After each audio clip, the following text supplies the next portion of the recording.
2 நாளைக்கு முன்னாடி காரைக்குடி போயிருந்தேன். ஒரு ஹோட்டலில் சாப்பிட்டேன். காலை சாப்பாடு அவ்வளோ அருமையாக இருந்துச்சு. மதியம் அதே ஹோட்டலில் சாப்பிடணும்னு வேறு இடத்துல வேலை இருந்தாலும் தேடி இங்கே வந்து சாப்பிடுவாங்க. காளான் பிரியாணி வெஜிடபிள் பிரியாணியை வச்சு அது மேலே காளான் கிரேவியை கொஞ்சோண்டு அள்ளி வச்சு கொண்டாந்து கொடுத்தாங்க.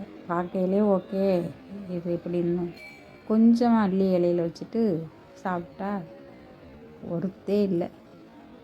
அப்புறம் அதை அப்படியே பேக் பண்ணி கொடுங்க, என்னால் சாப்பிட முடியலை அப்படின்னுட்டு ஒரு ஜூஸை வாங்கி குடிப்போம் அப்படின்ட்டு ஜூஸுக்கு ஆர்டர் போட்டுட்டு இது பண்ணால் அந்த சர்வர் பில்லை கொண்டாந்து வச்சுட்டு சாப்பிட்டுக்கிட்டு இருக்கையிலே இந்த பில்லு காசு கொடுங்க, பில்லு காசு எங்கேயுமே கொண்டாந்து பில்லை வச்சுட்டு போவாங்க. கையில் கொடுத்து காசை கொடுங்க அப்படிங்கிறீங்க. சரி ஜூஸு தான் வந்துச்சு, அதை பார்ப்போம்னா பாதிக்கு நுரை பாதிக்கு தான் ஜூஸு. இருக்கிற ஜூஸு ஓகே நல்லா டேஸ்ட்டாக இருந்துச்சு. பாதி நுரை கொடுத்த காசுக்கு நமக்கு எவ்வளோதோ அவ்வளோதோ கொடுக்கணும். காலை சாப்பாடு அட்டகாசமாக இருந்துச்சு. இங்கே பாருங்கள், திருப்தியாக இருந்துச்சு. இதை பார்த்துக்கிட்டு தான் நான் தேடி இதே ஹோட்டலில் சாப்பிடணும்னு ரொம்ப தூரம் வேறு வேலை இருந்தாலும் மதிய சாப்பாட்டுக்கு இங்கே வந்துடணுன்ட்டு வந்து சாப்பிட்டா இப்படி சொதப்பி விட்டாங்க.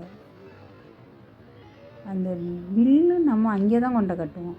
அங்கே சரி கம்ப்ளைண்ட் பண்ணுவோம் இந்த சர்வர் மேலே அப்படின்னு பார்த்தா அவருக்கு என்ன கஷ்டமோ, வீட்டில் உள்ள கஷ்டம் இப்படி வந்து காமிக்கிறாரா என்னன்னு தெரியல. சரின்ட்டு வந்தாச்சு. இந்த ஜெனிகா காலை டிஃபன் A1, மத்தியானம் சொதப்பல்.